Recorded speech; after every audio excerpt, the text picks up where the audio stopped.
ನಮಸ್ಕಾರ ಸ್ನೇಹಿತರೆ. ದಿನ ವಿಶೇಷವಾಗಿ ಹುಣ್ಣಿಮೆ ಒಂದು ಪ್ರಯುಕ್ತ ಗೋಚರ ಫಲಗಳು ಈಗ 6:47 ಬರಬೇಕಾಗುತ್ತೆ.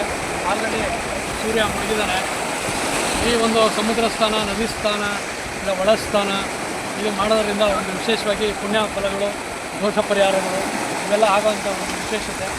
ಆದರೆ ಅನುಕೂಲತೆ ಇಲ್ಲದೇ ಇರೋರು ಮಾಡೋದ್ರಿಂದ ನಿಮ್ಮ ಇಷ್ಟಾರ್ಥ ಸಿದ್ಧಿ ಆಗ್ತದೆ ಅಂತ ಈಗ ನೆಕ್ಸ್ಟು ಮಂಡಪಕ್ಕೆ ಸ್ಟಾರ್ಟ್ ಮಾಡ್ತೀವಿ. ಹೋಳಿ ಇಟ್ಟಿರೋದು ಅದನ್ನು ತೋರಿಸೋಂಥ ಒಂದು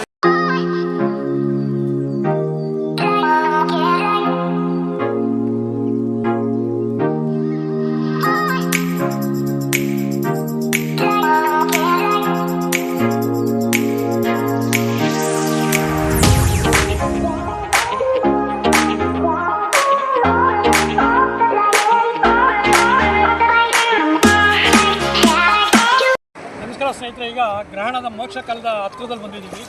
ಈಗ ವಿಶೇಷವಾಗಿ ಒಂದು ಹೋಳಿ ಆಚರಣೆಯಲ್ಲಿ ಪ್ರಪ್ರಥಮ ಒಂದು 5 ಕಲ್ಲರ್ನ ಒಂದು ಬಿಡುಗಡೆ ಮಾಡಿ ಅದನ್ನು ಸ್ಪೋಕ್ಷಣೆ ಮಾಡಿಕೊಂಡು ಸ್ವಾಮಿಗೆ ನಮ್ಮ ಇಷ್ಟಾರ್ಥ ಸಿದ್ಧಿಯಾಗಲಿ, ಮತ್ತು ನಾವೇನೋ ಗೊತ್ತಿಲ್ಲದಲ್ಲೇ ಮಾಡಿರೋಂಥ ಕರ್ಮಫಲಗಳು, ಮತ್ತು ಕೆಲವರಿಗೆ ಗೊತ್ತಿಲ್ಲದಲ್ಲೇ ಬೈದಿದ್ರೆ, ಇಲ್ಲ ಜಗಳ ಆಗಿದ್ದರೆ, ಇಲ್ಲ ಯಾರ್ಯಾರ ದುಡ್ಡುಗಳನ್ನ ನಾವು ಗೊತ್ತಿಲ್ಲದಲ್ಲೇ ತೊಗೊಂಡಿದ್ರೆ ಅವ್ರಿಗೇನಾರು ಮನಸ್ಸು ನೋಯಿಸಿದ್ರೆ ಒಂದು ಬಿಡುಗಡೆ ಆಗಲಿ ಅಂತ ಮುರುಡೇಶ್ವರ ಸ್ವಾಮಿ ದಿವ್ಯಕ್ಷೇತ್ರದಲ್ಲಿ ನಾವು ಸಂಕಲ್ಪ ಮಾಡ್ಕೊಂಡಿದ್ದೀವಿ.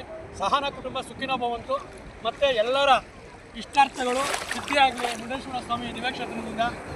ಮತ್ತು ವಿಶೇಷವಾಗಿ ವರ್ಷದಲ್ಲಿ 365 ದಿನ ಈ ಇದರಲ್ಲಿ ಅಟ್ಲೀಸ್ಟ್ ಒಂದು ದಿನನಾರು ಬಂದು ಸಮುದ್ರ ಸ್ನಾನ ಮಾಡಿ ಯಥೇಚ್ಛವಾಗಿ ಸ್ವಾಮಿ ದರ್ಶನ ಮಾಡಿಕೊಂಡು ಯಥೇಚ್ಛವಾಗಿ ನಿಮ್ಮ ಇಷ್ಟಾರ್ಥ ಅನುಸಾರ ಅರ್ಚಕರಿಗೆ ಒಂದು ತಾಂಬೂಲ ದಕ್ಷಿಣೆ ಮುಖಾಂತರ ಕೊಟ್ಟು ಅವರ ಪಾದ ನಮಸ್ಕಾರ ಮಾಡ್ಕೊಳ್ಳೋದ್ರಿಂದ ಸಕಲ ಸರ್ವ ಕಾರ್ಯ ಸಿದ್ಧಿ ಆಗ್ತದೆ ಅಂತ ಹೇಳ್ತಾ ಇದು ನನ್ನ ಅನುಭವದ ಮಾತು. ಆಮೇಲೆ ಹೆಚ್ಚಾಗಿ ನೀವು ದಯಮಾಡಿ ನಮ್ಮ ಪೇಜ್ನ ಫಾಲೋ ಮಾಡಿ ಮತ್ತು ಬೆಲ್ ಬಟನ್ ಒತ್ತಿ ಸಬ್ಸ್ಕ್ರೈಬ್ ಮಾಡಬೇಕು ಅಂತ ತಮ್ಮಲ್ಲಿ ನಮ್ಮ ಕರ್ನಾಟಕ ರಾಜ್ಯ ಧಾರ್ಮಿಕ ದೇವಸ್ಥಾನಗಳ ವಿಭಾಗದ ವತಿಯಿಂದ ಒಂದು ಮನವಿ ಮಾಡ್ಕೊತಾ ಇದ್ದೀವಿ.